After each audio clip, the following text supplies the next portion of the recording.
What's up, gamers? DreamcastGuy here, and today we're talking about Kingdom Come Deliverance II because I just beat the game. I've put in almost 100 hours, and I want to do a brutally honest review because, honestly, this game is very different than anything I've played in the past. I actually have to say, this is the hardest game I've ever beaten, by far, because of the systems inside it. It's not like it has multi-phase bosses or incredibly confusing UI. This game is hard because it doesn't really play like a video game. It plays like real life. But let me explain what I'm talking about. Hi, hope you're having a great day. And if you could, please give this video a like and subscribe if you haven't already. So, I did not play the first Kingdom Come, and going into this, I was very lost. The first couple hours of this game especially were a lot of trying to absorb systems, to understand these characters, to try and find my place in the world, but as you begin to adapt to the multiple layers of conversation, of crafting, of crazy, chaotic, big fort raids and stuff like that, you really begin to appreciate the fact that Kingdom Come 2, this game is a masterpiece. It's an RPG that, seriously, the more I play it, the more I observe it, the more I realize this is a game that some people are going to play literally forever, and some people are going to completely bounce off of. But what are we doing here, and how does it actually play in a game that doesn't seem like your typical game? So we're playing as a guy named Henry and his friend Hans, and they're essentially sent to a nearby country to try and stop an upcoming piece of a civil war. You're trying to deliver a message, and it ends up getting very complicated. You get mugged, you end up naked, you end up very, very beaten and battered. So now you're stuck in a foreign land, very, very, very much on your own. But this is a really good idea to set things up because it really gives you a chance to connect to these characters beyond titles and nobility. Henry is a knight. He's the kind of guy that wants to protect people. He wants to do the right thing. He wants to do what is best, even if technically not officially like a knight of the land. But what I really like about Henry is his quest above all else, because while you are here to hopefully intercede or maybe slow down an upcoming chunk of this civil war of Bohemia, it's also about personal revenge. So a couple years back, your entire family is butchered in a raid. I mean, it's horrific. You watch it in a dream sequence, but it's very, very bad. These people called the Cumans just roll in and wiped out your village. Your father was a blacksmith. Your mother seemed incredibly nice. And unfortunately, they get the axe. And so because of it, these people, these Cumans, steal your father's final sword, the special object he crafted specifically for you, and he runs away. And so now Henry, he had a chance to see the lead of these raiders, a guy named Ishvan Toth and his partner Eric. And so in this game, by all happenstance, even though you're in a completely different country, you see Ishvan Toth. And so a lot of this game is trying to track this guy down, asking questions, and I think it does a brilliant job of letting Henry be a major character in this world without being the main character. And the difference being that when you're questioning people, your buddy Sir Hans, he's the noble. He's the guy who typically leads a lot of the big talks with diplomats or kings or dukes and stuff like that. He's the guy that does the talking, but you can interject. You can be like, hey, also, have you seen Ishvan Toth? Oh, have you seen this? I'm specifically looking for revenge. So while in the grander scheme of things, you're trying to do a bunch of tiny objectives, whether it is fixing swords or sneaking into weddings or getting into drunken bar brawls or bedding some bar maidens, which I definitely did a lot of in this game. But while you're doing that, there's always that background thought. I need to find them. I need to kill them.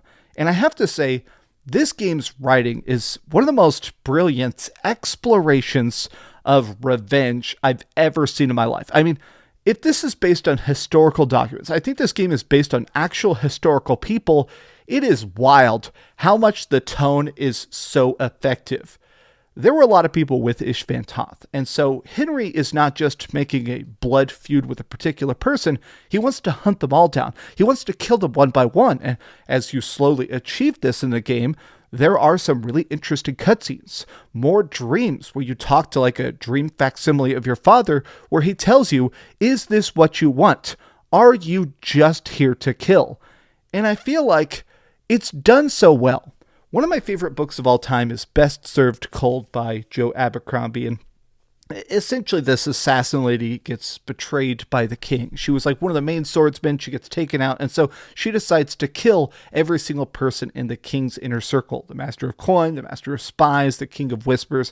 So in the course of it, though, it's savage, it's brutal, it's terrible. She poisons, she kills, she cuts, she maims.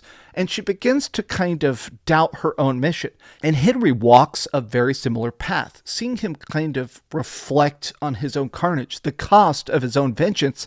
It's insanely good, but we got to talk about how this plays and how the different branching paths continue to blow my mind. So there is a million ways to handle every single quest. Like, let me give you a specific example. At one point, I got locked up in jail for a bit, a little bit of prison time. And so while in there, they were talking about hanging Sir Hans. They didn't know that he's a noble. They didn't believe that he was a noble.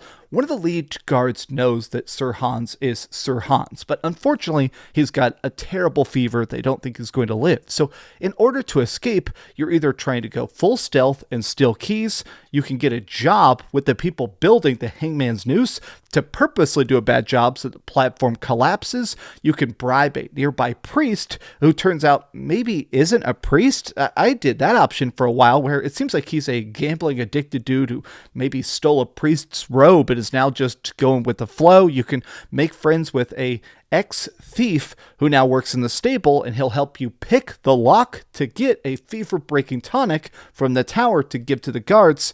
There is a million different ways to handle every single thing in this, but the weirdness that took me the longest to adapt is that this is not the kind of game with straight-up quest markers. If it says, go talk to Zizek, it doesn't just put a freaking quest marker on Zizek. Instead, it gives you an area, or in your journal, it'll just say, go find Zizek, and you just have to do it. It does not put a person on it.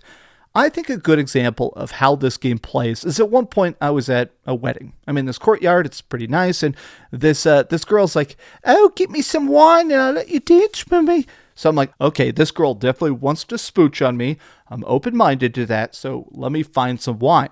And when I do that, it gives me a quest. It says, hey, give her some wine, dance with her. It'll curry favor with the locals as well, because now you're, flirting with a girl, you're blending in. And so I wanted to find that wine, but there's no quest label. It doesn't say, hey, go retrieve the wine from the table. I actually had to frantically wander around the party and try and find a cup of wine among all the mead and the beer and stuff like that, finding wine specifically. And then once I danced with her, Henry made a complete buffoon of himself, and he said she's as beautiful as a horse. Yeah, that did not go well. But I feel like I love situations like that, because this game does not just say an itemized list. Go find an object, steal the object, come and turn it in, get 100 experience points. It doesn't work like that. This is a game that works much more like life, where you get the idea of the objective and you have to figure out each step in the process to solve it. This is the part that definitely takes the longest to adapt to, because especially when you're fatigued or you've got a bunch of different stuff going wrong at your playthrough at once, when somebody says,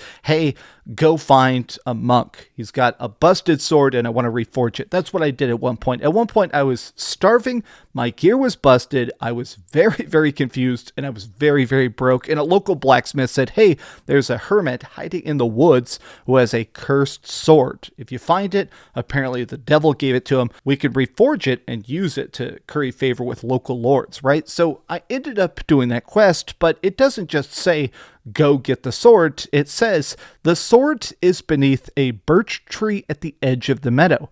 I actually had to Google what a birch tree is. I'm in the middle of a forest. They're all trees to me. Stuff like that, though, makes it where when you solve it, when you go back, it does feel like you did it. I do want to talk about the jobs and the big problem I have with this game, because I only have one major flaw with this game, but I do feel like it sums up into a lot of the mini games as well.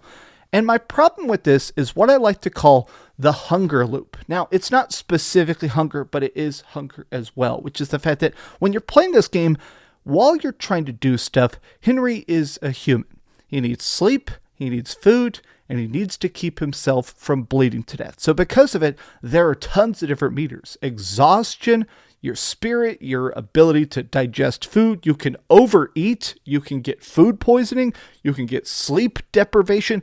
My point is the fact that while you're trying to do this, you're constantly trying to maintain not just Henry, but his gear. You actually need to reforge your swords occasionally. You have to go to sharpening benches and actually spin the wheel.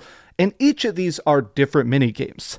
Every part of this game, from reforging a gauntlet to picking flowers to brewing potions, are extensive, long mini games that can literally take hours to get good at because they don't work like a video game. You're not just holding square to activate. You're actually manually moving a weapon in the forge. You're manually activating the bellows. You're manually tapping it. It'll even say stuff like, hey, perhaps try whistling in real life so you can hammer along and sort of be ready for the craziness of making a sword by hand by yourself. But during the course of all these systems, I do feel like at times, and this is rare, but I did bump into it, I call it the hunger loop because the constant maintenance of your character is a serious 90% of the game. You're constantly having to worry about, okay, am I ready for the next fight? Have I brewed potions? Do I have enough gear and equipment and stuff to do this nighttime raid? Am I prepared for the crazy fights that are about to happen?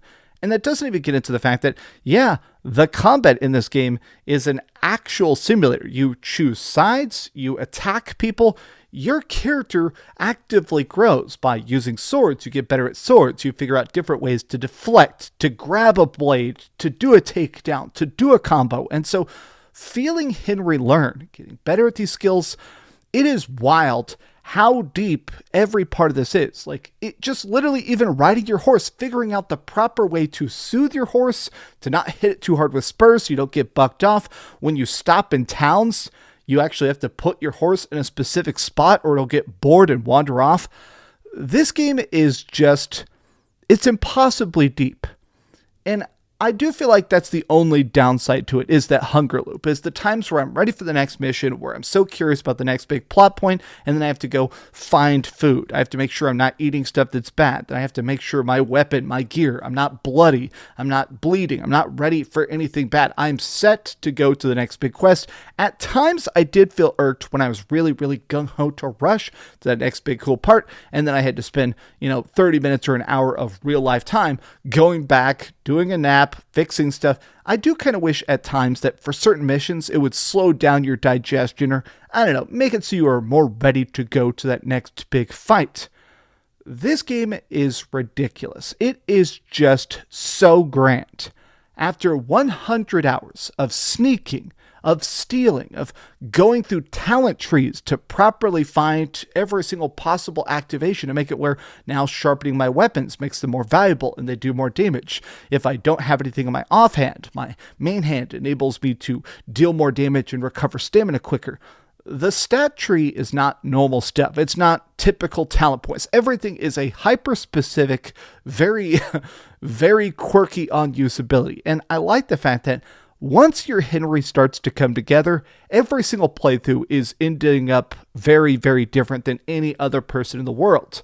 One of my favorite games of all time is Baldur's Gate 3, right? Not unique. Everybody's obsessed with Baldur's Gate 3. I decided to Google it. Baldur's Gate 3 is a 2 million word script. This game is 2,200,000 words in the script. There's a picture of the guy with the script of Kingdom Come 1. Apparently this game is twice as long as the first game. I love it. I love this game. Apparently some of the actors spent 500 hours in the sound booth recording lines. This is the deepest, grandest, best game I've played since Baldur's Gate 3. And I truly mean that in the highest compliment possible. I hope this game sells millions and millions of copies to finally show the industry that this level of effort is possible. This amount of passion, this amount of insanity, it's truly awe-inspiring. But these have just been some off-the-cuff thoughts. I wanted to ramble about this game because, man, was it incredibly good. But now I have to do the hard thing, and I have to go to the ratings board and put a big number on it. I am giving Kingdom Come Deliverance II a 9.5 out of 10. Thank you so much for watching this video. If you enjoyed it, be sure to give it a like, subscribe if you haven't already, and please keep dreaming.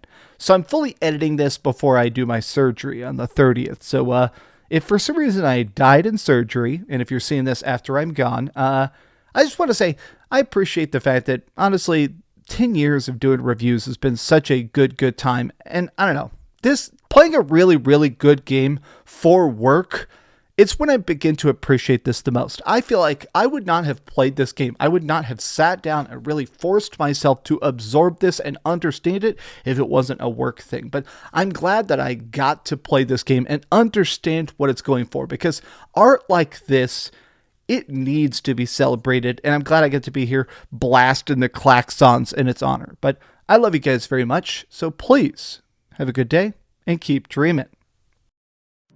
Thanks so much for watching that video. If you want to see something else, you can always click this link to see what I put up last, or, subscribe and see what's coming up next. Also, I promise that whatever I do, it'll try not to suck.